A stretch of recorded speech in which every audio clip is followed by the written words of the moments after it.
Est-ce qu'une connaissance parfaite de tous les comportements canins te suffisent à juste être éducateur canin? Non, bien sûr que non. Argument du coup. Bien sûr que non. Le problème en fait sur le comportement canin, en fait, c'est que nous on joue pas sur le chien. C'est-à-dire qu'on peut jouer sur le chien, ouais, mais si on joue sur le chien, ça va marcher qu'avec nous. C'est-à-dire que quand on va redonner en fait la laisse, Parfait. il y a toujours des extrêmes en fait, et on sait que les extrêmes c'est pas bon, que ce soit coercitif ou ultra positif, quoi, d'accord. Martin il voulait venir là-dessus, je pense. En gros, c'est un peu ça. C'est l'extrême, l'hyper tout est jamais bon. Le côté coercitif, le côté je tape sur mon chien, le côté est une horreur. Je suis le premier à autoriser mes chiens à venir dans le Bien canapé sûr. le dimanche devant mon match de foot, quoi. Bien sûr. Ou devant en fait mon film. Je kiffe ça. Mais c'est juste que ma chienne, je lui dis, bah tu descends, elle descend. Je peux aller dans le canapé en fait avec moi, ma femme elle passe à côté. Bah, elle s'en fout, quoi. Elle va pas grogner. Un jour, elle se met à grogner. En gros, là, ça va être. Alors, il pourrait même prendre ça pour du jeu, parce que quand on a raconté d'aller pousser un chien, ça peut devenir du jeu. Et même quelque part, dire non à un chien, c'est lui porter de l'attention, quoi. Oui. C'est quelque chose qui pourrait trouver de positif pour lui. Donc, ce que Alex il dit, c'est qu'on pourrait faire éduquer un chien sans dire un seul mot. Quasiment, ouais, je pense. Ouais. Et est-ce qu'on pourrait éduquer un chien qu'en parlant? Je crois que ça devient compliqué là.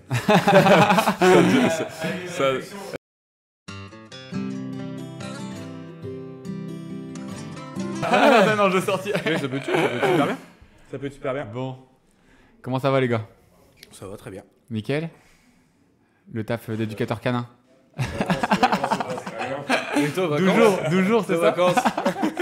Le plus dur arrive sur la période d'hiver là. J-3. Est-ce que vous pensez vraiment que votre taf, il est compliqué? Ouais, c'est peut-être le pire métier du monde. Non mais en vrai, dans la vie de tous les jours, est-ce que tu crois qu'il est facile? Parce que là en fait, il se développe à fond. C'est pas pour moi un métier facile ni difficile, c'est un métier passion. C'est un métier où... Pourquoi tu dis passion? Pourquoi faut être passionné? Je pense que tu te lances pas dans un métier d'aller faire de l'éducation canine quand t'as pas l'amour pour du chien, quand t'as pas envie d'être bon avec tes chiens, d'être bon pour les gens et de... Pour les gens aussi du coup. Oui, et puis il y a le côté humain dedans aussi, d'avoir du binôme.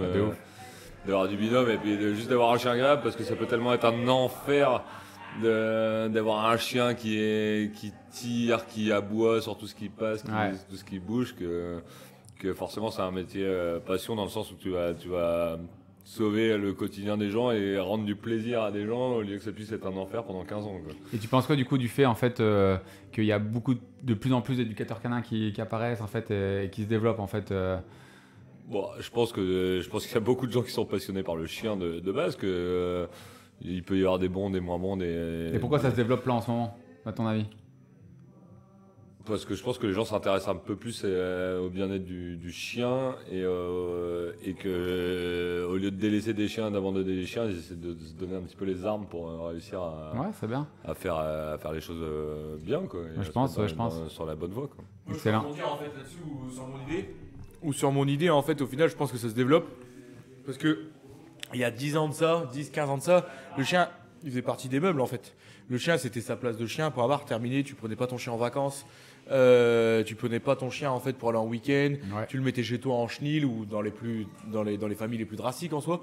Et là maintenant le truc c'est que tout se développe avec ton chien, où tu partages ta vie avec ton animal de compagnie. Il fait plus partie des meubles. Pour je pense énormément de personnes maintenant, beaucoup plus qu'avant en tout cas, leur chien fait partie de leur famille intégrante. Et si les gens... Est-ce que c'est pas trop des fois? C'est un peu trop des fois. Mais pourquoi ce serait trop? À quel moment ce serait trop? Ce serait trop que le intégrer à la chien, famille. Intégrer à la famille, ou par exemple il est H24 avec eux, on voit énormément de choses sur des chiens qui sont hyper attachés, où ils vont dans la douche avec les propriétaires, qui suivent aux toilettes, qui dorment en fait H24 avec eux, etc. Mais pour en revenir au sujet de base, où l'éducation, il y a beaucoup plus d'éducateurs canins maintenant, c'est que du coup les chiens sont beaucoup plus dans la vie des gens. Et ce qu'il y a, c'est que maintenant le bien-être du chien, il est monté d'une puissance incroyable en quelques années, et qui fait que du coup toute personne qui se croit passionnée par un chien et qui sait, entre guillemets, faire un acier, pas bouger avec son chien, et son chien il se balade sans laisse en liberté en fait dans une ville, il se dit j'ai géré avec mon chien, je vais pouvoir faire éducateur canin. Donc il y en a des très bons, comme il pourrait y en avoir des mauvais, quoi. C'est pour ça je pense que ça se développe. Et ça crée quoi comme déviance du coup en fait, le côté bien-être en fait animal en fait, pour toi en fait c'est quoi le côté bien-être animal? Est-ce que ça crée de la déviance? Par exemple tu parles de bien-être animal, Et ça veut dire quoi bien-être animal? Est-ce qu'en fait quelqu'un qui est tout le temps positif avec son chien, c'est du bien-être animal? Est-ce que quelqu'un qui est tout le temps en train de le cocooner? Non, je te parle de bien-être animal. Moi, en tout cas, dans le truc du bien-être animal, je parle pas de cocooner, je parle juste de tout faire avec ton chien et pour ton chien. Ouais, d'accord. C'est-à-dire que demain, ton chien, en fait, il s'est ouvert un coussinet, tu vas acheter je ne sais combien de produits pour le soigner. Avant, les chiens, ils s'ouvraient un coussinet, les gens, ça va se réparer tout seul, tu vois le truc. Là, maintenant, c'est tiens, il a toussé 2-3 fois, je vais aller chez le vétérinaire tout de suite.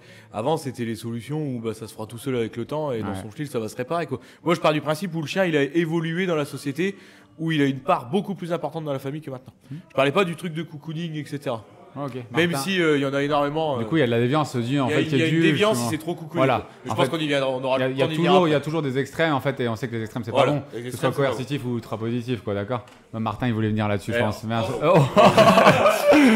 gros, c'est un peu ça. C'est l'extrême, l'hyper tout est jamais bon. Le côté coercitif, le côté je tape sur mon chien, le côté est une horreur. Une abomination, et le côté j'en fais trop, je suis trop cool avec mon chien et je laisse tout passer, c'est une horreur aussi. Ça va pas dormir dans un lit, ça va pas se baigner. Pourquoi en fait tu penses parce que là en fait les gens en fait qui nous suivent, en fait ils comprennent pas forcément pourquoi en fait ça crée une déviance comportementale de dormir dans un lit. Est-ce que c'est juste dormir dans un lit qui crée une déviance ou est-ce qu'il y a autre chose qui crée une déviance? C'est le côté quand il y aura des moments d'absence, quand on va aller bosser, quand on va partir un quart d'heure, quand on va partir 20 minutes, le chien va être dans un mal-être parce qu'il a une habitude terrible d'être hyper attaché à son maître et pas capable en fait de vivre un petit peu sa vie à la maison sereinement. Donc c'est dur. Tu es en train de dire en fait qu'en même temps on intègre le chien à la famille, et en même temps qu'il doit être en fait un petit peu à l'écart. C'est là que la société elle fait un truc qui est un petit peu dans un sens où on est à fond dans l'animal, ce qui est très bien à mon sens, et où il faut quand même mettre des mesures, quoi. Tu peux pas laisser le chien faire tout ce qu'il veut et n'importe quoi, sinon il va clairement faire n'importe quoi dans la vie de tous les jours. Bien sûr. Et il va pas vivre longtemps, quoi. Si tu le laisses en liberté sans aucune éducation en ville, il va traverser 2 routes et puis c'est bon. Il aura été sage 2 jours et malheureusement après il sera sage parce qu'il sera plus là. Et il doit s'adapter un petit peu dans un monde d'humains, etc. Et que la place du chien, c'est pas n'importe où, c'est pas au milieu. Donc la place du chien, moi j'ai eu beaucoup de mal en fait dans ma carrière en fait à comprendre la place du chien. C'est pas sur les épaules de quelqu'un, il a pas sauté sur les gens qui sont partis se marier le samedi et qui sont en blanc et qui se retrouvent noirs debout, etc. Et la place du chien, du coup, tu parles de la place du chien, ça veut dire quoi la place du chien? On peut peut-être voir avec Alex parce que du coup en fait la place du chien en fait du coup. La place du chien, c'est vague. Pour moi, c'est vague et je te rejoins sur le fait où dans ta carrière, tu te demandes où est la place du chien. Pour moi, la place du chien, elle est là où toi, tu as décidé de la mettre.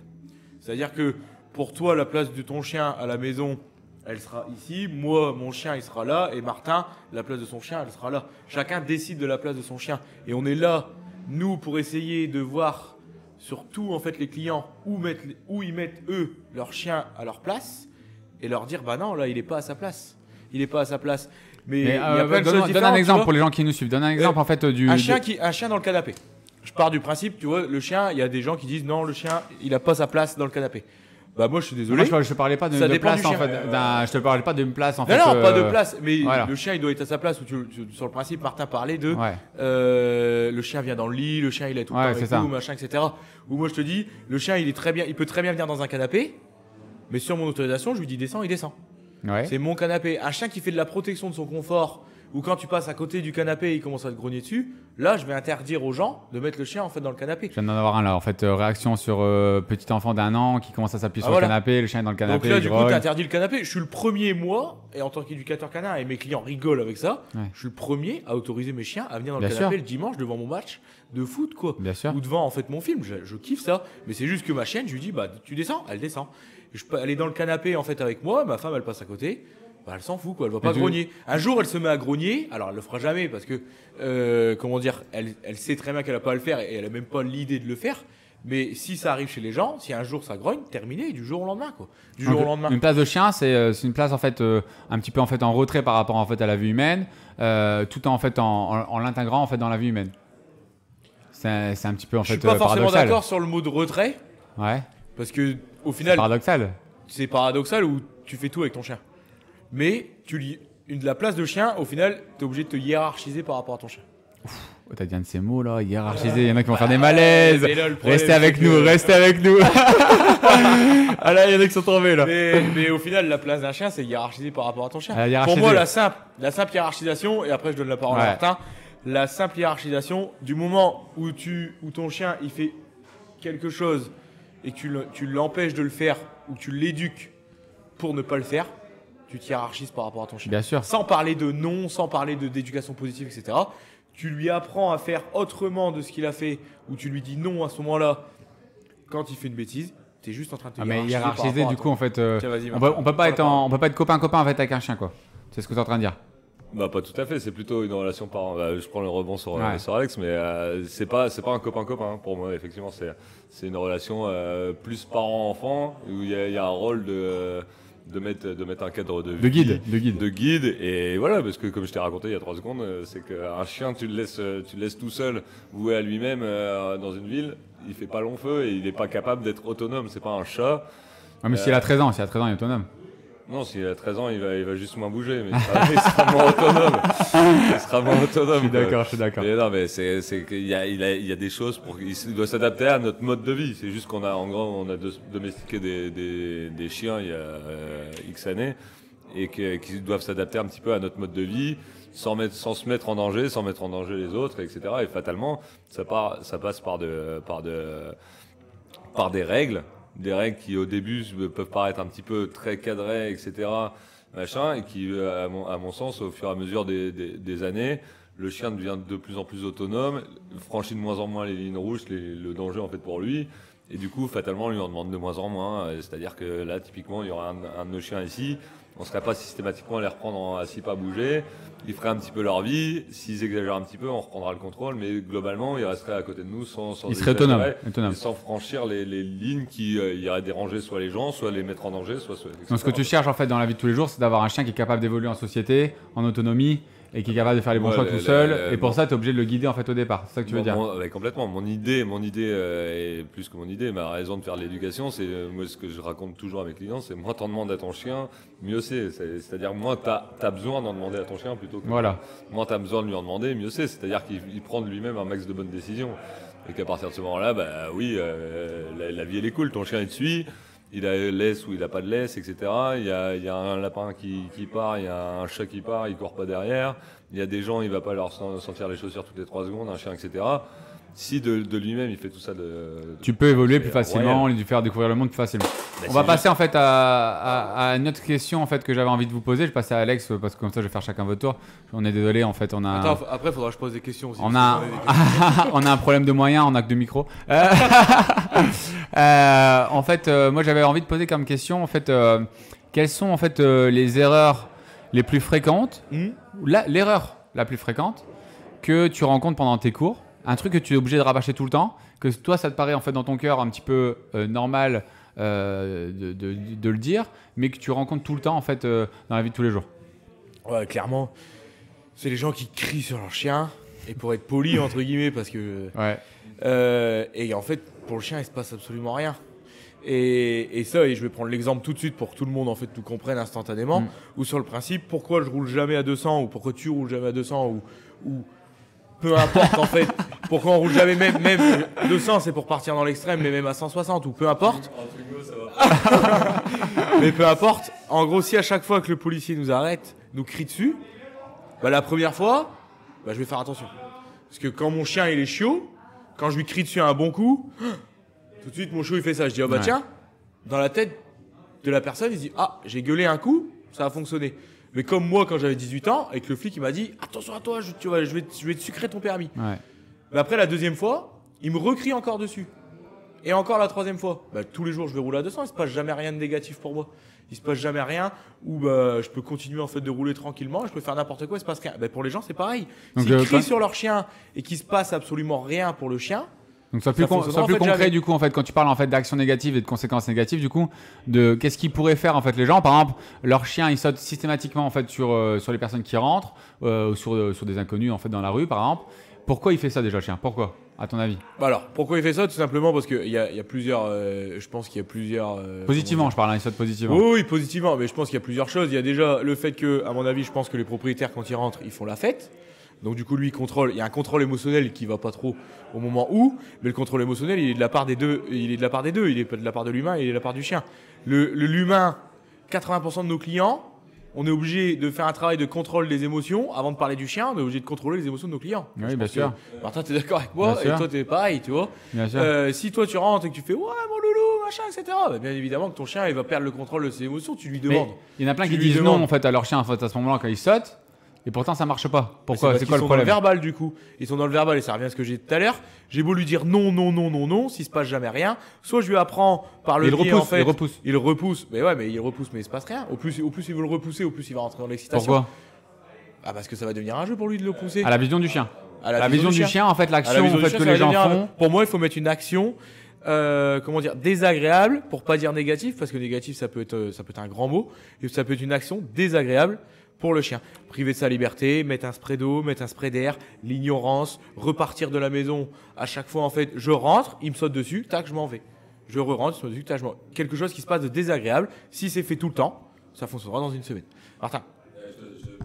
Je te pique un peu le micro, mais pour essayer d'imaginer un peu autrement ton truc, en gros, là, si tu veux imaginer, pour moi, l'idée, c'est qu'en gros, comme tu dis, il n'y a pas d'amende. Tu roules à 200 km/h, il n'y a pas d'amende. Le chien, il saute, il n'y a rien de mauvais pour lui. Et pire que ça, bien souvent, en fait, les clients, au lieu de mettre une amende, ils donnent 10 euros. 10 euros, voilà. Et là, de quelle manière, par exemple?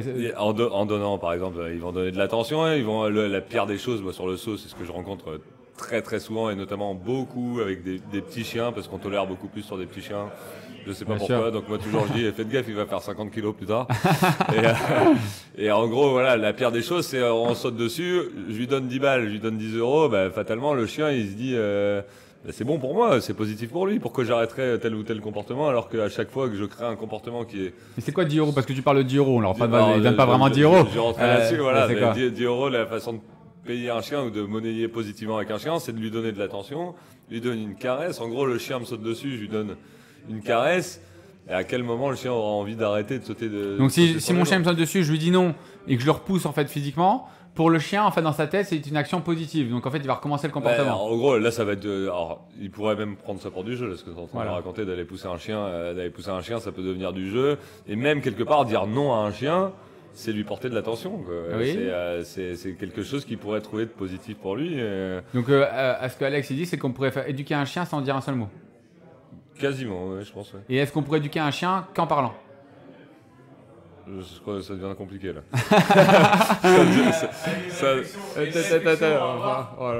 Il y a une réflexion à avoir sur le sujet où je pense que, ouais, avant de partir sur le débat, et ça se réfléchit, mais que dans la parole,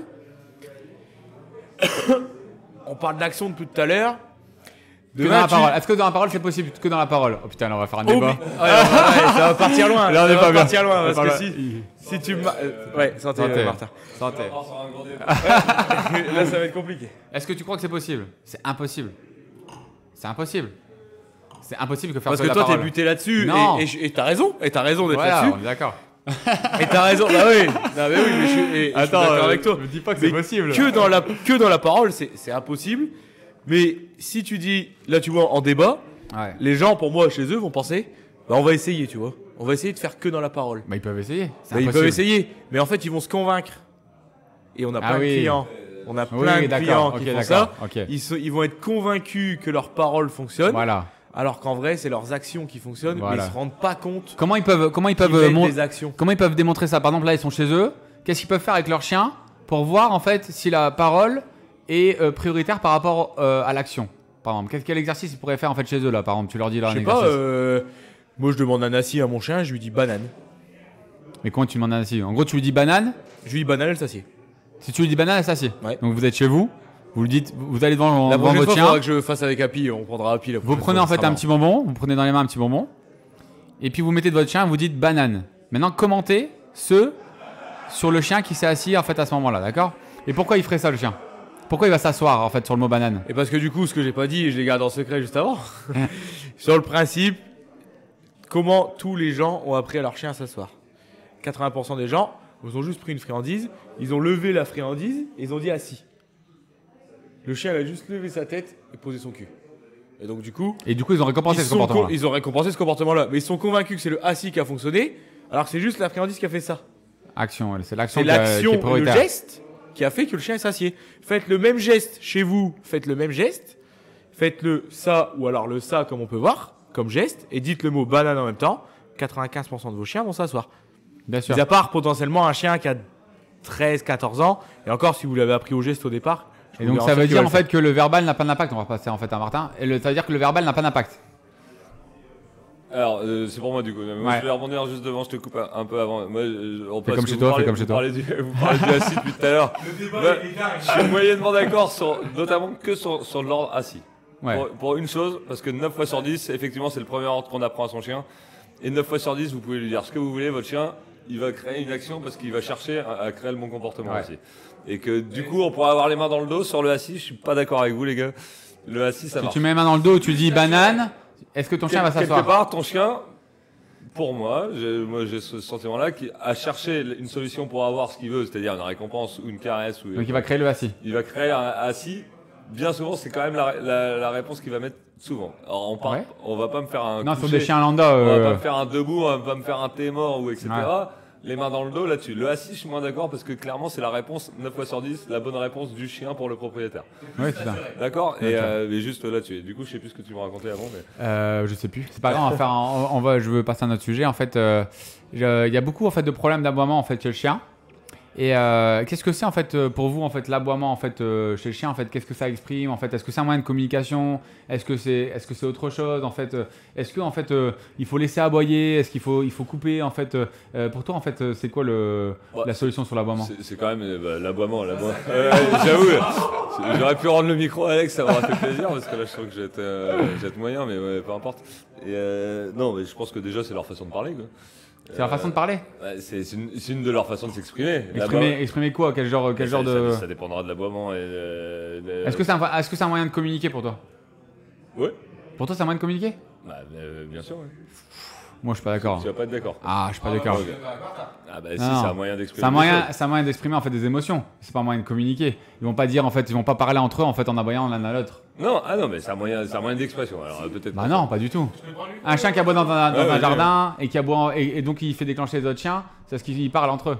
Et donc deux chiens, et donc du coup sur le principe, deux chiens qui sont en train de jouer ensemble. Il y en a un, il est pas un peu sur la réserve, il a envie de jouer mais pas trop. Ouais. Et il y a un autre chien à côté, un peu hyperactif, qui se met devant lui, posture de jeu, révérence, ça marche pas, et il lui aboie un peu dessus. Ouais. Bah il communique avec lui. Non. Pour moi c'est de la communication. C'est l'émotion en fait de jeu. C'est l'émotion de jeu. Du coup il communique avec l'autre chien, il lui dit allez vas-y joue. Ça renforce la communication. Pour moi du coup c'est un peu la communication. Pour moi ça renforce la communication. Mais un chien qui aboie neutre, il aboie. Est-ce que le chien en face il va comprendre quelque chose? Je parle juste de la moment. Je te parle avec la gestuelle que va faire le chien. Donc encore une fois on en revient en fait à ce que la communication, l'aboiement seul n'est pas forcément un système de communication. En fait, c'est lié en fait aux postures de jeu. Et encore une fois, c'est un excès d'émotion. C'est-à-dire que le chien il joue un peu, il va pas aboyer. Il joue fortement, où l'émotion est forte, il va aboyer. Il a peur un petit peu, il va pas forcément aboyer. Il a peur un peu plus, il peut grogner ou aboyer en fait par peur, quoi, d'accord? C'est ce que j'allais dire. T'as de l'aboiement, t'as du grognement, t'as ça. Les vocalises en général. Mais les vocalises, voilà, elles sont différentes. Selon que t'as un chien qui va faire un peu de garde, il va aboyer sur de la garde, il va pas aboyer de la même façon que quand il va aboyer sur du jeu, etc. Donc pour moi, ça introduit quand même un petit peu de la communication. Ce que je veux en venir, c'est là, c'est croire mais t'as toujours du postural derrière. Il y a toujours de l'appel au jeu. On en revient toujours pareil.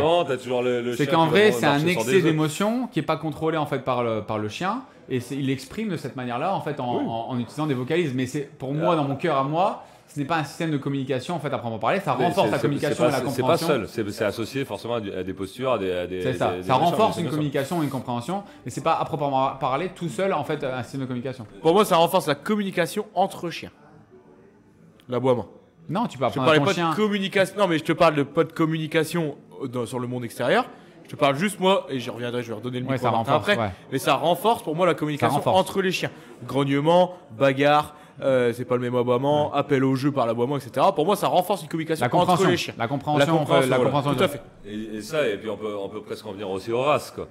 Des races qui vont vocaliser. Comme lesquelles, par exemple, lesquelles vocalisent plus? Ah bah le Labrador, ça vocalise beaucoup. Non, je plaisante. Pour avoir un labrador à un malinois, je crois que vous avez compris, c'est le malinois. C'est quoi pour toi la pire race en fait qui aboie le plus, il y a le plus de vocalises, qui exprime plus ses émotions par des vocalises? Ouais, ça va être beaucoup dans le husky et tout, ça vocalise. Mais c'est pas forcément de l'aboiement, ça vocalise. Non, ça vocalise beaucoup. Ouais. Le malinois, il en fait partie beaucoup. Moi, je pense à le berger allemand. En vrai, dans mon expérience à moi, les bergers allemands sont quand même très gueulards, quoi. Tu vois, ils expriment beaucoup leurs émotions par l'aboiement, tu vois. Et après, je suis un peu d'accord, mais ça dépend aussi des moments, tu vois. Un malinois, ça va pas vocaliser tout seul. Par exemple, en anxiété de séparation, c'est pas des chiens qui ont tendance facilement à faire beaucoup d'anxiété, toi. Tu vas te mettre un malinois, il n'y a pas tendance à faire beaucoup d'anxiété? Moins que d'autres chiens. Bon, ton chien à toi, sur mes moi, les expériences que j'ai eu peu de chiens, peu de malous en tout cas. Anxieux de ouf moi j'en ai une paire quand même. Mais et par contre du husky, j'en ai eu à tire-larigot qui font le loup à crever, du beagle pareil et qui vont aller créer d'ailleurs. Après ça peut être un peu sur tous les chiens. Je veux juste revenir sur Alex parce qu'il avait un petit débat à faire sur les petits chiens, je pense. Donc en fait là on va rentrer dans le cliché là, il faut rester sérieux là-dessus parce que on va rentrer dans le cliché. C'est mort, tu nous as lancé. Non, vraiment on va rentrer dans le cliché et moi j'adore les petits chiens, j'ai un Jack qui a 11 ans chez moi. Et elle est dans la vocalise de ouf, les gars. Pourquoi? Mais parce que, comme on disait tout à l'heure, pourquoi le malinois, pourquoi alors du coup le malinois vocalise plus que le Jack ou moins que le Jack? Moi je vais te répondre. Émotionnellement, ils ont plus d'énergie, plus d'émotions en fait à gérer parce qu'ils sont plus dans le jus. Qui est le malinois? Un petit chien c'est pareil. Un petit chien qui est partout, c'est de la peur à 90%, c'est de la peur. T'es d'accord? C'est qu'à chaque fois il fuit. Et du coup, encore une fois, c'est une émotion forte qu'il n'arrive pas à contrôler. Mais lui, en tant que petit chien dans un monde de géants, il reçoit en fait des variables qu'il n'arrive pas à gérer, quoi, tu vois. Et sur un petit chien, il aboie beaucoup plus parce qu'il est en pression. La pression est beaucoup trop forte pour lui à gérer, donc il l'exprime par des vocalises en fait à ce moment-là. Il l'exprime par des vocalises, et c'est pour ça que je te disais où il faut pas rentrer dans le cliché du petit chien. Non, c'est pas un cliché, il faut bien l'expliquer aux gens. Pourquoi un petit chien en fait aboie en fait constamment? Pourquoi les petits chiens ont plus tendance à aboyer que les grands chiens? Ou sur la simple et bonne raison, et tu as totalement résumé la chose, dans un monde de géants, où en fait les émotions du coup pour eux sont un peu plus décuplées parce qu'ils vivent dans une pression en fait qui est plus importante que pour un grand chien. Ça. Et donc du coup la vocalise permet de s'exprimer. Voilà, Martin va me dire direct parce que je vais me faire le défenseur des animaux en 2 secondes. Il n'y a pas que ça aussi parce qu'il y a aussi autre chose. Le propriétaire. Voilà, on est d'accord. Pourquoi sur un petit chien ils vont se comporter différemment? Parce qu'en gros ils vont les surprotéger et ils vont faire, on va me passer l'expression 2 secondes, mais ils vont en faire des chiens sac à main, c'est-à-dire que dès qu'ils vont croiser un chien ils vont le surprotéger, le monter en hauteur. Est-ce que tu crois que c'est un problème de porter ton chien en fait quand il y a un autre chien, quand il y a des choses? Est-ce que c'est un problème? Bien sûr que c'est un problème. Ah bon? Ah oui. T'es d'accord toi Alex? À chaque fois que ton chien a peur d'un truc, s'il a une raison, il se fait attaquer, etc., aller protéger son chien avant qu'il se fasse manger, je trouve ça cohérent. Mais empêcher ton chien de vivre toutes les situations du monde et machin, ils viennent surprotéger leur chien. À chaque fois qu'ils croisent un chien, c'est à bras. Et ça nous est arrivé je ne sais combien de fois en journée d'éducateur. On arrive avec nos 10 chiens. Alors, en général, les gros loulous d'ailleurs, mais bon, peu importe.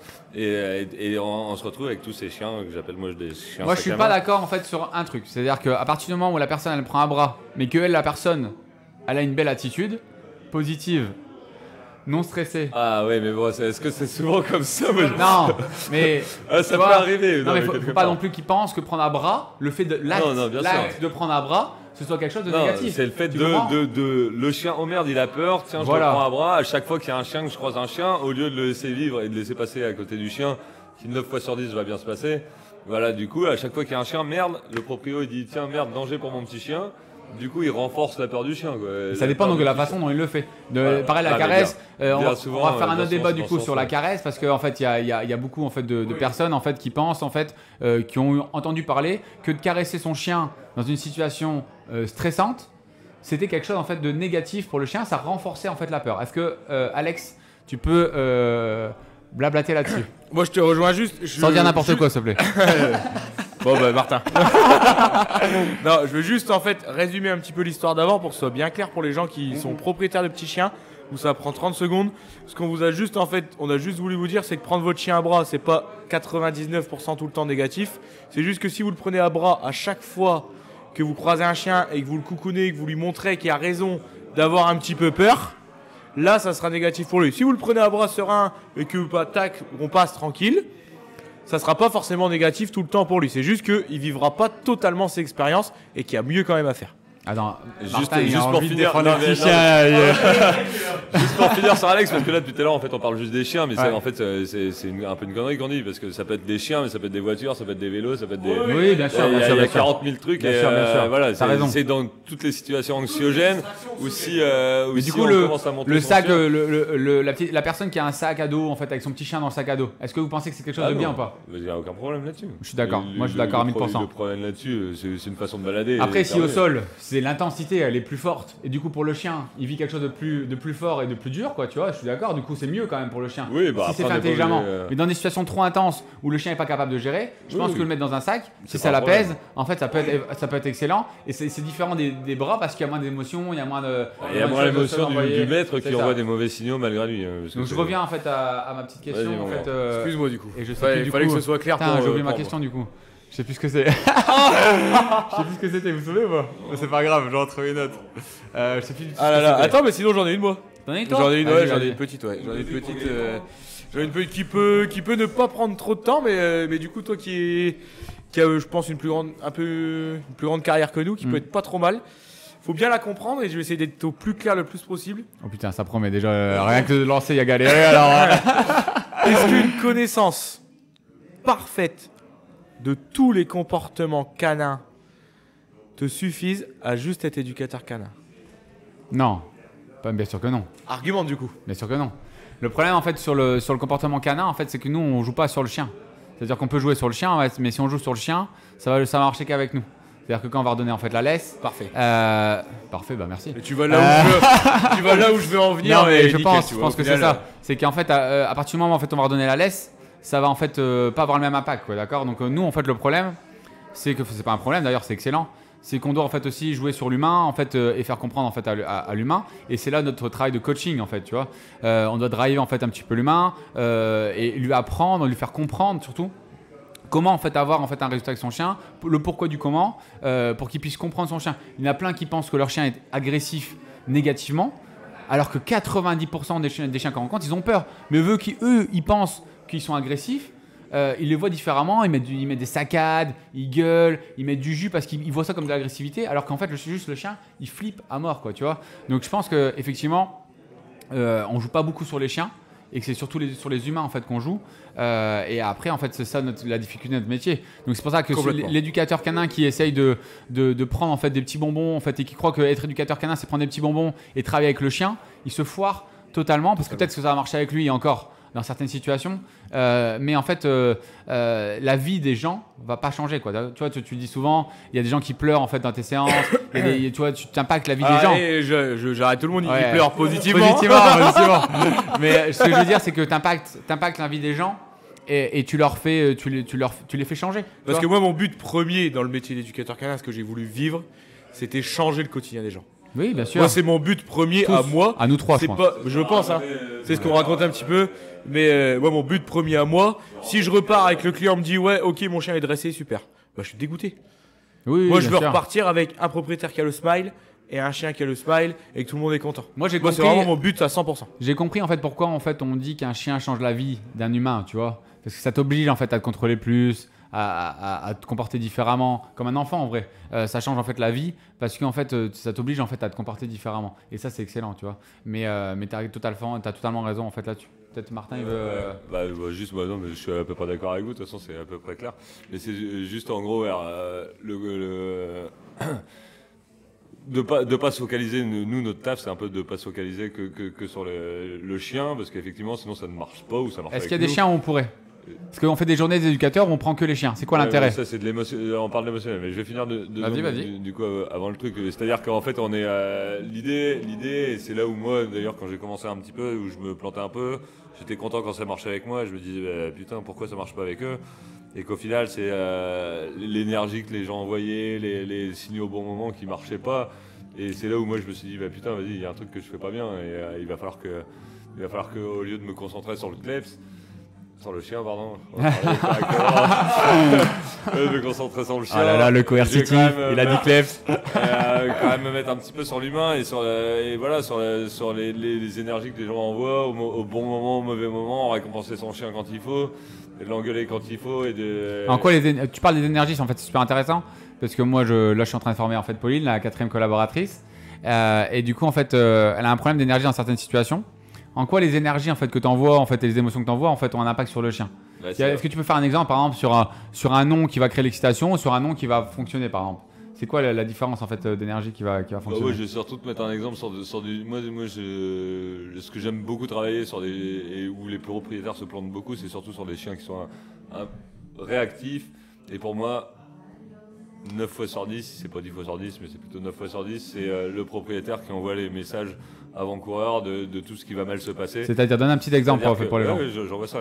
C'est-à-dire qu'en gros, un chien va réagir sur un chien, a l'habitude de réagir sur les chiens ou sur plutôt, on va dire, une trottinette. Le chien réagit sur une trottinette, le propriétaire, la première chose qu'il fait, il voit une trottinette à 150 mètres, le chien ne l'a pas encore vue, boum, la laisse se tend. Le chien pas bougé, assis, couché, donne la patte. Enfin, il y a 250 messages qui s'envoient, que le chien n'a même pas encore vu la trottinette et qu'on aurait passé la situation avec une laisse détendue, d'où l'intérêt d'avoir par exemple une marche en laisse fluide.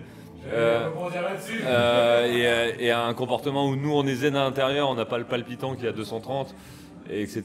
Le chien a toutes les chances de réussir à passer le truc comme s'il ne se passait rien, quoi. Ce qui est le cas d'ailleurs parce que c'est qu'une trottinette. Il y a plus de chances de réussir comme ça que si on envoie. Mais non, mais on voit des chiens réactifs, bien sûr, mais sur des petites réactivités qui soient un petit peu peu ancrées en tout cas dans le chien. 9 fois sur 10, le fait de tendre la laisse, de mettre des ordres, des machins que le chien n'a encore rien vu, ben ça montre au chien, merde, il se passe quelque chose qui va pas, il y a un truc. Est-ce que ça prévient pas du coup le chien qu'il y a une situation stressante qui va arriver? Une situation anxiogène. Je vais revenir à la caresse, c'est la caresse, je pense. Du coup, parce que c'est une bonne, c'est similaire en fait à ça. Je peux repasser à Alex? Ouais, bien sûr. Pour que ça vous parlez chacun votre tour. Du coup, en fait, est-ce que tu penses que caresser un chien dans une situation en fait stressante est quelque chose en fait de positif ou de négatif pour le chien qui est dans la crainte en fait à ce moment-là? Ça dépend l'intensité de la caresse et comment tu vas la mettre. Voilà, vas-y, c'est là où je veux en venir. Donc vas-y, exprime un peu, donne des détails, tu vois. Moi, je pense que ceux qui apprendront à me connaître, ils vont voir que j'aime bien faire vous mettre des choses dans la vie du quotidien, faire du parallèle entre la vie du quotidien et vos chiens. Sans la simple et bonne raison, quand votre enfant il a peur d'un truc, est-ce que vous allez prendre votre gosse et lui dire arrête d'avoir peur? Non. Vous allez prendre votre gosse, vous allez le rassurer, mais en même temps vous allez aller vers la situation avec lui parce que vous allez plus vouloir qu'il ait peur de tout ça. Ben là c'est exactement la même chose. C'est exactement la même chose. Ton chien il a peur, je dis une bêtise, je te dis une bêtise, en fait il a peur des grands mecs à capuche ou alors des parapluies. On va rentrer bientôt dans l'hiver, ça va être bientôt un sujet ça. Ou les grands mecs à casquette. Mais ton chien il a peur, on va dire des parapluies, on va bientôt rentrer dans l'hiver et ça sera bien. Bah si le chien voit un parapluie arriver, on en revient sur l'histoire du Abra tout à l'heure. Si le chien voit un parapluie arriver, il commence à aboyer, avoir peur, et que je vais lui dire c'est tout mon loulou, c'est pas grave, t'inquiète pas, ça va aller, et je lui fais en fait un câlin, ben lui il va se dire dans sa tête mais j'ai raison d'avoir peur, elle est en train de me protéger de ça. Alors que il voit un parapluie arriver, il a peur, et je lui fais une caresse positive, bah c'est tout loulou, c'est bien, machin, etc. Du coup, tu es en train de dire que l'attitude de réconforter en fait un chien en fait comme ça en fait de manière en fait humaine en fait un petit peu en fait ça réconforte la peur, ça renforce la peur ou ça prévient la peur parce qu'en fait à chaque fois que le propriétaire a cette attitude là, il est toujours dans une situation de peur. Du coup en fait il prévient la peur en ayant cette attitude là. Exactement, ça va renforcer la peur. Au plus tu vas faire ça, au plus ton chien il aura peur des parapluies. Vas-y. En gros, juste mettre une nuance là-dedans parce qu'en fait il y a des raisons d'avoir peur. Des fois où le chien a raison d'avoir peur, des fois où le chien n'a pas raison d'avoir peur. C'est-à-dire que là, on parle du parapluie, effectivement, le chien n'a aucune raison d'avoir peur. Un vélo qui passe, il n'a pas de raison d'avoir peur, quoi. À un moment, un chien qui a peur d'un autre chien parce qu'il s'est fait agresser 8 fois par un chien, là, il a raison d'avoir peur, c'est pas tout à fait la même... Et du coup, tu crois que la personne là, elle peut faire une caresse en fait d'amour et d'apaisement? Non, mais c'est pas la même façon. Je sais pas, vas-y. On va procéder de la même façon. C'est-à-dire qu'on va lui redonner confiance dans le chien, on va lui montrer plutôt des chiens, il s'est fait agresser par 8 chiens, on va essayer de lui montrer plutôt des chiens positifs, lui montrer que les chiens c'est pas que des connards et qu'ils sont pas tous là pour lui bouffer le cul. Mais voilà, alors, la peur que j'appelle moi de la peur infondée du parapluie, du vélo qui passe, du jogger, etc. Ça, clairement, on va aller sur des moments plus... En fait, tu parles d'une peur de non-expérience et une peur due à une mauvaise expérience. Voilà. C'est deux choses différentes. De la peur infondée, c'est avoir peur d'un parapluie parce que c'est un parapluie. Moi, je suis pas à l'aise quand il y a un parapluie. Il n'y a pas de raison que le parapluie, c'est un parapluie. Un vélo, c'est un vélo, ça passe. Une voiture, c'est pareil, quoi. Quand on agresse des voitures de peur, c'est infondé pour moi, d'accord, qu'un chien qui s'est fait bouler par 3 vélos, ce qui n'arrive pas, je pense pas, en tout cas ça m'est jamais arrivé, ou qui se fait agresser par 5 chiens, il a une raison d'avoir peur du vélo qui l'a renversé 3 fois, ou il a une raison d'avoir peur des chiens qui l'a mordu 5 fois. Ouais, d'accord, moi ça je suis d'accord. Mais est-ce que ça change la façon en fait de rééduquer en fait à ce moment-là? Ouais, bah, pour moi un petit peu, c'est-à-dire que notamment sur des chiens, moi je vais aller lui montrer des chiens, un maximum de chiens. Tu vas pas lui montrer le parapluie s'il a peur des parapluies? Ah si, je te parle là c'est de l'infondé les parapluies. Ouais, d'accord. Je te parle dans du fondé. Si un chien se fait agresser par d'autres chiens, je vais lui remontrer du chien et je vais sélectionner du chien cool pour qu'il prenne un petit peu confiance dans le chien. D'accord, qu'il arrête de se dire putain à chaque fois que j'ai croisé un chien, ils sont là pour me casser la tronche, ou les chiens sonnettes là, moi j'appelle ça les chiens derrière les barrières là, etc. qui sont dans une agression alors que bien souvent tu ouvres la porte et il n'y a plus grand chose. Parle plus proche parce que. Ouais, excuse-moi.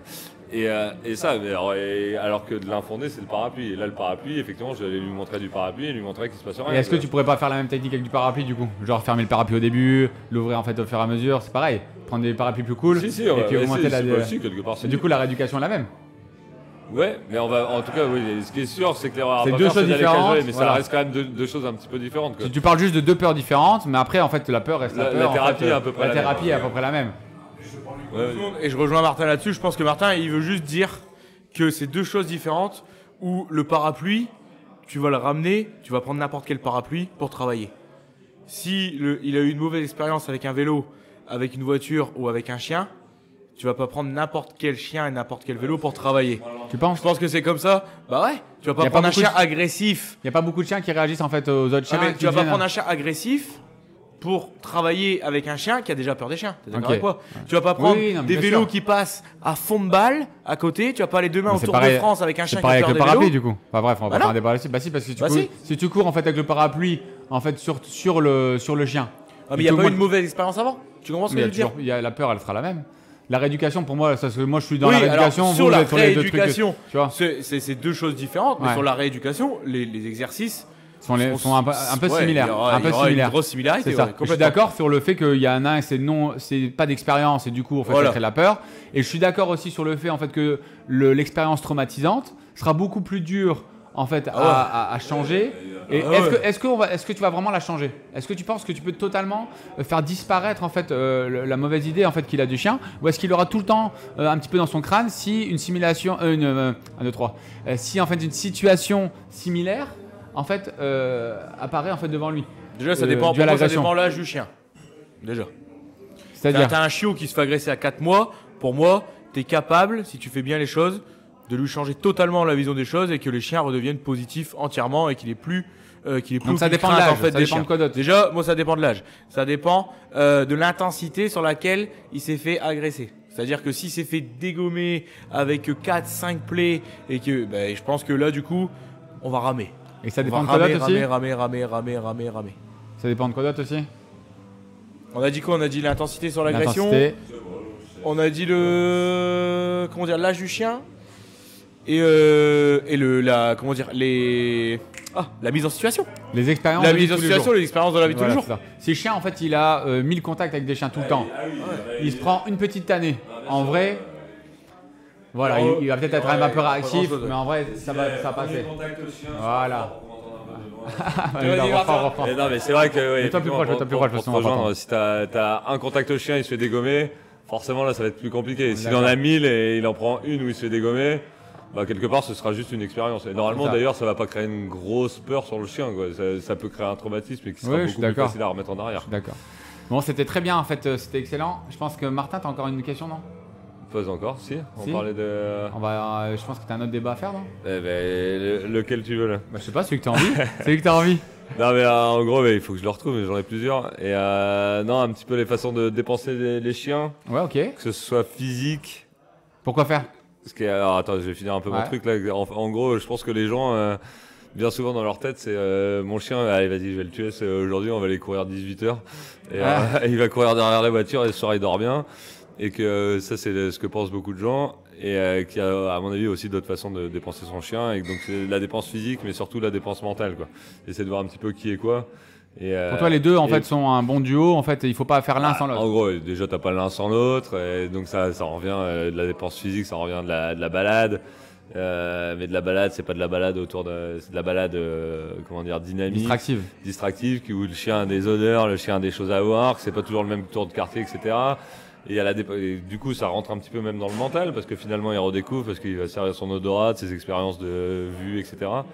Et de la dépense purement mentale, où on va juste faire réfléchir son chien, et qui pour moi, c'est mon premier malinois, mon premier chien, c'est la première fois que j'ai un malinois, pardon.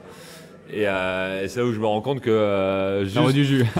Non mais voilà, après c'est excellent, mais ça envoie du jus, et que juste faire du physique, quelque part, je m'étais rendu compte que j'étais en train de me tirer une balle dans le pied parce que j'étais en train d'en créer un Usain Bolt, quoi.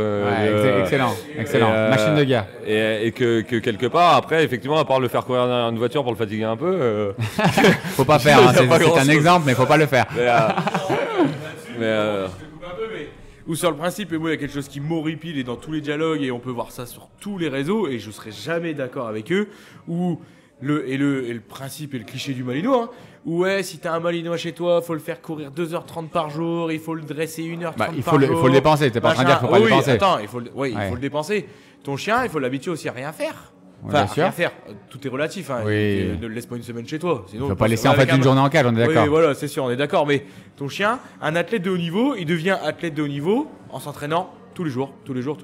Au plus tu vas le sortir, au plus ton chien, il aura besoin de sortir et besoin de courir. Tu vas créer un athlète de haut niveau. Mais tu vas créer un athlète de haut niveau. Pour moi, tu as ton chien, tu fais des balades de 2 heures tous les jours. Bah, tu vas le satisfaire pendant 2 mois. Au bout de 2 mois, tu vas lui faire des balades de 2 heures, il va rentrer, il va être au taquet. Parce que tout simplement, il sera endurant tout le temps. Et tu vas en créer une machine de guerre. Je suis d'accord. Je suis d'accord et je suis pas d'accord. C'est-à-dire que je suis d'accord en fait sur le fait que tu vas l'entraîner et du coup en fait ça va devenir quelque chose de normal pour lui et du coup en fait ça va peut-être plus être suffisant. Maintenant, je suis pas d'accord sur le fait en fait de pas quelqu'un qui balade son chien 2 heures par jour. En vrai, c'est excellent, tu vois. Mais ce que tu veux dire, c'est qu'en fait, il n'y a pas que ça. Mais en vrai, c'est essentiel en fait d'aller chercher ça déjà. Si tu as des chiens très actifs, normalement, tu dois aller lui proposer en fait un sport au moins 2-3 fois par semaine. Et je parle bien d'un sport en fait. Il y a plein d'exemples en fait, canicross, cani-VTT, jeu de balle, jeu de frisbee, corde, mordant, etc.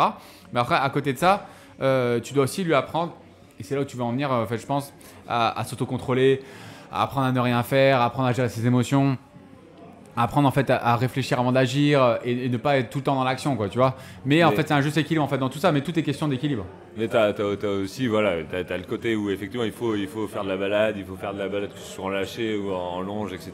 Faire du sport, ce que tu veux. Mais à côté de ça, sur tel ou tel chien, et encore une fois là, je vais même parler un peu de race, parce que t'as typiquement les chiens de chasse.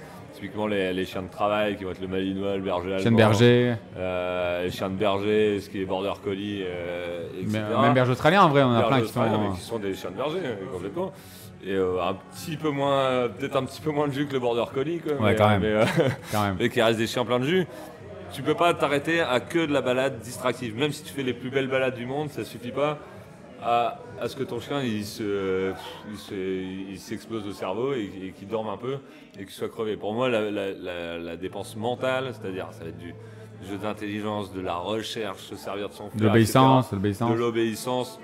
Et c'est pas encore lui demander 500 000 fois assis toutes les 2 secondes. C'est pas ça, c'est aller un peu plus loin, le faire réfléchir un petit peu là-haut. Ça les crame, quoi. Vraiment, tu te rends compte que quelque part, tu fais 2 heures de balade. Enfin, moi, c'est un petit peu mon cas. J'ai un jeune malinois, pour ceux qui connaissent pas Tao, qui a 1 an. Je me rends bien compte que je fais 1 heure de canicross et il peut en refaire 2 derrière. Moi, je suis au bout de ma vie. Je fais un petit peu d'obéissance, un peu de recherche où il se sert un petit peu de sa tronche. Et ben bizarrement, c'est là où ça dort derrière. C'est là où dur pour lui. Il s'est servi de son pif, il s'est servi de son cerveau. Et là, est-ce que tu crois que c'est un défaut en fait en France ou dans les clients que nous on rencontre en fait sur la dépense en fait physique et mentale? Est-ce que tu crois que c'est un défaut que tu rencontres souvent? Moi, le défaut que beaucoup de nos clients ont, c'est qu'on a la chance d'habiter à la plage. C'est quand même une belle chance. Ouais. On a la plage à côté de chez nous. Les gens, ils ont tous un lanceur de balles. Ils ont toujours ils vont tous à la plage. Il y a des hectares. Et encore une fois, ils ont créé des machines de guerre de tous ces chiens à faire 200 000 lancers de balles. Du coup, faut arrêter la balle. Non. Avec parcimonie, quoi. On en parlait juste à l'entrée du débat, c'est que les extrêmes sont pas bons. C'est-à-dire qu'à un moment, tu vas lancer 100 fois la balle et ton chien va être crevé. il va dormir, et effectivement un chien qui dort, c'est un chien qui fait pas de conneries, c'est un chien qui est bien, c'est un chien qui est fatigué plutôt qu'un chien qui dort, c'est un chien qui est bien, etc. C'est très bien. Mais le problème, c'est que les 100 lancers de balles, dans 6 mois, c'est 200, et puis 400, puis 800, et puis à un moment, il n'y a plus de fin, quoi. Donc tu penses en fait que c'est bien, mais il faut pas aller dans l'addiction. Faut pas aller. Et puis, il faut pas en fait que la balle, en fait. Merci, c'est gentil. Non, mais on peut aller sans tout. En gros, l'extrême est bon en rien, et dans tout, mais aller un petit peu avec parcimonie, changer ses balades, pas faire de la balade toujours la même, parce que ton chien il se fait chier, il connaît les odeurs, il a tout cartographié. Voilà, changer les environnements, aller en ville, aller en bois, aller en plage, etc. Et là, ça change tout pour le chien, parce que il s'éclate le cerveau en fait, parce qu'il connaît rien. Il va sortir un coup, il va sortir un chevreuil, le lendemain il va sortir le poisson du marché, j'en passe, c'est des meilleurs. Mais voilà, mais c'est que de l'expérience. Et au-delà de ça, en plus de ça, ça crée de la fluidité sur le chien qui a une expérience. Qui accepte tout ce qui se passe un petit peu. Et jusqu'à quel âge en fait tu penses en fait, on peut passer sur Alex si tu veux. Jusqu'à quel âge en fait tu penses en fait que la dépense en fait énergétique elle est vraiment en fait nécessaire. Jusqu'à quel âge à peu près, tu vois, il y a des on-dit sur les 2 ans, sur les 1 an et demi. Toi tu penses que c'est quel âge en fait dans ton expérience en fait à toi là, de vie de tous les jours? Pour la dépense physique? Non, tu parles? C'est toute sa vie. Mais en fait sur le surplus d'énergie. Sur le surplus d'énergie que... Ça dépend de la maturité de ton chien. Ça dépend de chaque. Pour moi, ça dépend de chaque. T'as pas d'âge en fait particulier. Moi, j'ai un jeune. En ce moment, pour ceux qui connaissent pas Tali encore, j'ai un jeune braque en fait, un jeune braque allemand qui est rempli d'énergie. Tali, elle est remplie d'énergie, je pense. De ouf.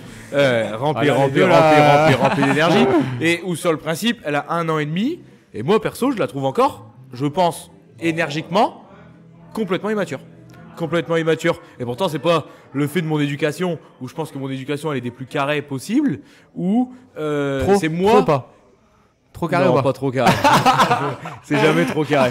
C'est jamais trop carré. Mais non, je t'ai dit qu'elle venait dans le canapé, etc. Mais bon, c'est pas parce qu'elle vient dans le canapé que c'est pas carré. Bon, on a tous vu le changement de tête. On l'a vu le changement de tête. Je vais faire un zoom sur le changement de tête. Mais non, mais sur le principe où moi je trouve que ma chienne à 1 an et demi, elle est complètement encore immature énergiquement pour son âge. Pour son âge, il y a des chiens à 1 an et demi qui vont être matures, on dirait un chien de 5 ans dans sa tête, si tu le connais pas, quoi. Donc pour moi, ça dépend énormément du chien, d'avoir en fait une maturité. Et généralement, on dit que, enfin, on dit c'est à peu près 3 ans, le chien commence à se calmer. Est-ce que tu es d'accord avec les 3 ans? Bah non, au final, je suis pas d'accord avec toi. Moi, je suis d'accord. Toi, t'es d'accord là-dessus? Ah, de ouf. Ah ouais? Physiologiquement. Je parle, tu vois. Je suis carrément d'accord avec ça. Ah, vas-y, et moi, j'ai vu des chiens de 5 ans qui étaient 1000 fois plus immatures que t'as l'air. Oui, c'est pas une question de mature, c'est physiologiquement. Il y a aussi du tempérament de chien. Oui, encore une fois, et de race, quoi. À un moment, tu prends. Parce que je vais me tirer une balle dans le pied, parce qu'on va se rappeler d'un client qu'on a eu il y a pas longtemps, mais qu'est-ce que j'avais eu comme petit chien là? Ah là là, merci les races de chiens, une catastrophe. Au secours, enfin bref, un petit chien qui sont censés être tous cool. J'en ai eu 3 en 2 ans d'éducation et j'ai eu 3 piles. Berger américain?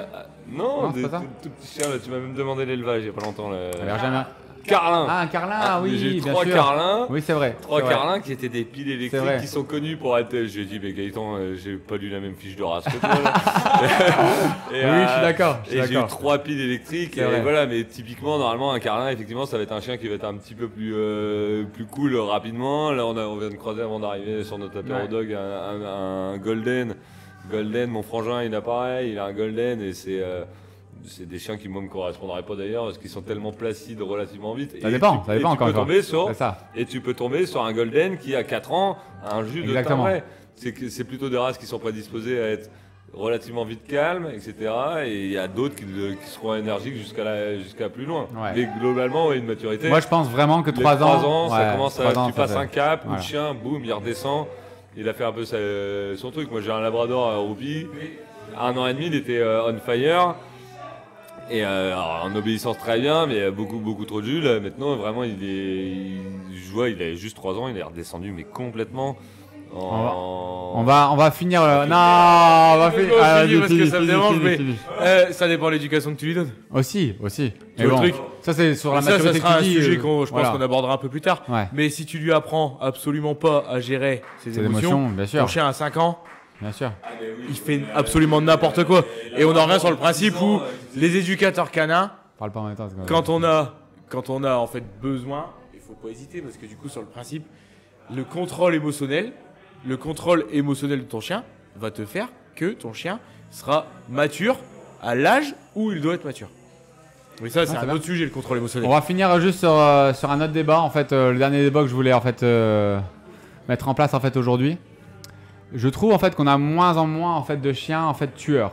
Tu vois, des gros agressifs, des gros mâles en fait. Enfin, sans faire de clichés sur les mâles d'ailleurs, mais on a de moins en moins en fait de vrais en fait chiens leaders. Tu vois. Avant, moi, au début de ma carrière, j'en avais beaucoup. Tu vois. Là, vraiment, on en a de moins en moins. En fait, à votre avis, à quoi c'est dû? À quoi c'est dû? C'est de l'âge. Là, on n'arrive plus sur. Mets-toi plus proche, ouais. On n'arrive plus sur de l'éducation, à mon sens, donc beaucoup moins sur l'éducation. On arrive beaucoup plus sur de la génétique et sur de la sélection de chiens, où on a essayé de créer des races, à sélectionner des tempéraments sur tempéraments, etc., pour créer des lignées. Alors, tu as des lignées de travail, des lignées de beauté, etc., mais globalement, des chiens qui ont moins le caractère endurci. Je pense typiquement aux chiens que tu as, pardon. Le braque allemand qui, à la base, le Malbraque, était un chien qui était rempli de caractère de dingue, qui était vraiment des chiens très compliqués. Et où on va entendre des éducateurs à l'ancienne qui étaient en coercitif total. Attention, ne lance pas de sujet. Non, mais voilà, genre, en tout cas, il pensait que ça devait se passer dans la force, dans l'épreuve de force avec un chien, sur des chiens qui avaient des caractères énormes. Et pour en avoir rencontré quelques-uns, c'est des gens qui m'ont aussi fait comprendre que clairement ces chiens-là n'existent plus parce qu'on a éteint ces excès de caractère et de... Parce qu'ils ont mordu, parce qu'en fait ils n'ont pas été reproduits, parce que voilà, naturellement en fait ils ont été sélectionnés. Est-ce qu'il n'y a pas une part d'éducation aussi? Ouais, moi j'ai du mal à y croire. Si je pense moi. Je te prends le micro sur un retour d'expérience et on l'a tous vu. Blacky. Ou sur le principe, mais sur le principe, la relation de toi et ton chien, et du propriétaire et du chien, elle est trop en fait, elle était trop fusionnelle. Et pour moi, le chien, c'était tellement le roi du monde à la maison, et c'est toujours, je pense. Mais ça va beaucoup mieux en fait sur l'extérieur, où en fait suivi hyper souvent, etc. Et on arrive en fait à des résultats qui sont dingues. Où en fait pour moi, Blacky, c'est pas un tueur. C'est pas, non, mais c'est pas un tueur. Mais t'es en train de me dire juste que t'as plus de tueurs et 90% du temps, on a des chiens qui agressent par peur. C'est ça, je pense, le fond de ta pensée. Bien sûr. Le fond de ta pensée, c'est bien ça. Sûr. Mais ou sur le principe Blacky, ce chien-là, il avait absolument peur de rien. Il n'avait pas peur. Il agressait moto, vélo, voiture. Mais est-ce que c'est parce qu'il a peur de l'inconnu? Humain. Mais non, il a toujours été sorti, il a toujours été... Pour moi, juste autour du propriétaire. Ah oui, c'est la garde. Autour du propriétaire, il y a l'instinct de garde, parce que ça reste un berger allemand, et donc du coup, l'instinct de garde est présent. Mais il faut pas me dire qu'il y a à 100% de l'instinct de garde là-dedans. Pour moi, il y a la relation du propriétaire qui fait que le chien voulait tout contrôler autour du propriétaire. Du coup, en fait, ce que je voulais dire, c'est que est-ce que le fait que les gens commencent pas une école du chiot dès le départ, que le fait en fait qu'ils s'investissent, qu'ils vont sur internet, qu'ils se renseignent et tout, est-ce que ça change pas la donne? Bien sûr. Je pense que moi ça change la donne. Tu vois, le fait qu'ils se renseignent dès le départ, que maintenant on a des appels en fait avant même l'adoption, j'ai des appels pour dire en fait comment on fait, comment on s'organise, etc. Et ça j'en ai de plus en plus et ça c'est tellement excellent en fait, c'est tellement ce qu'on attend nous dans notre vie de tous les jours en fait, parce qu'on est dans l'éducation et pas dans la rééducation. Voilà, on va clôturer, c'était très très bien. C'était plutôt bien. On vous dit en fait à bientôt. Merci beaucoup de nous avoir écoutés. Si vous avez des questions pour le prochain Apéro Dog, n'hésitez pas à le mettre en commentaire. Et puis, on en débattra la prochaine fois. Merci, à bientôt. À bientôt. Ciao.